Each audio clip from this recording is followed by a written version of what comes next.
All right, you know the guy who does the voice for movie trailers? In a world where time is running out. You know his work, right? But you've never seen his face. Now, the guy you're about to meet, if you've watched the news for, I don't know, the last half century, you've definitely seen his work. And after 45 years covering the Supreme Court, he's calling it quits.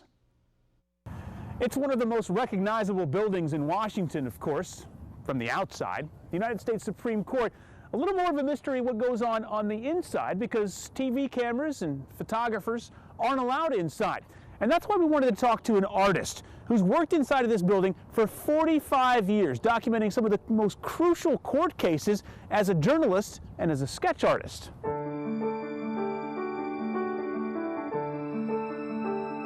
I'm really good at doing these wide shots, and I enjoy doing them. I like the architecture.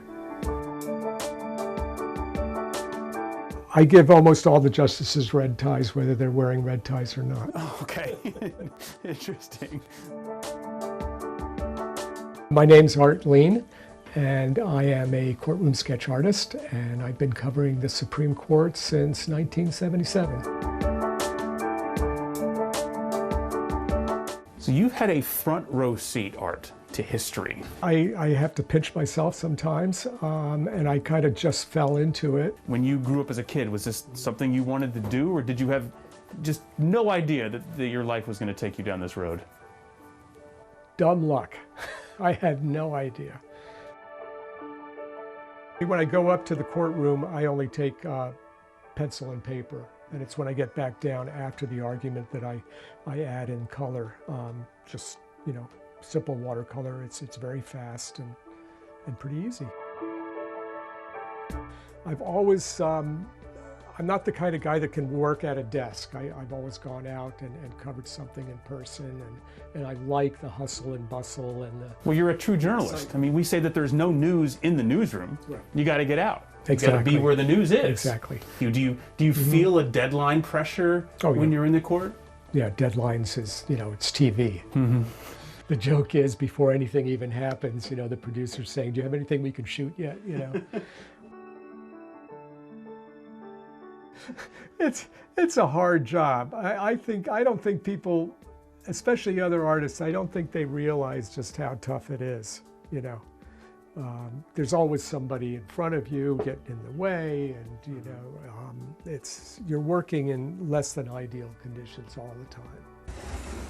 You wanted to see Supreme Court stuff? Sure. Okay. Yeah, anything you're willing to show? Well, this is just some of the ones from this year. Yeah, this was done, I think, for Sports Illustrated. Okay, this is Justice Thomas. That's Justice Thomas, yeah, a long time ago. And there's Justice White. With one of his clerks, elbowing him. It looks like a foul there. Yeah. Have you ever gotten any of the justices, any of the lawyers kind of giving you an elbow like, hey, Art, good job, or hey, Art, you really did me dirty there? Early on when Justice Brennan was on the court, Brennan came up to me and he said, how come you always make me look like a leprechaun? Of course, the funny thing is he kind of did look like a leprechaun. You know, last year during the pandemic, I actually worked from home and covered the Supreme Court from home. It was kind of nice not having to commute. Having gone back and been reminded of what the commute is like, that's when I decided I would retire. I've been wondering if I will miss it, but we'll see.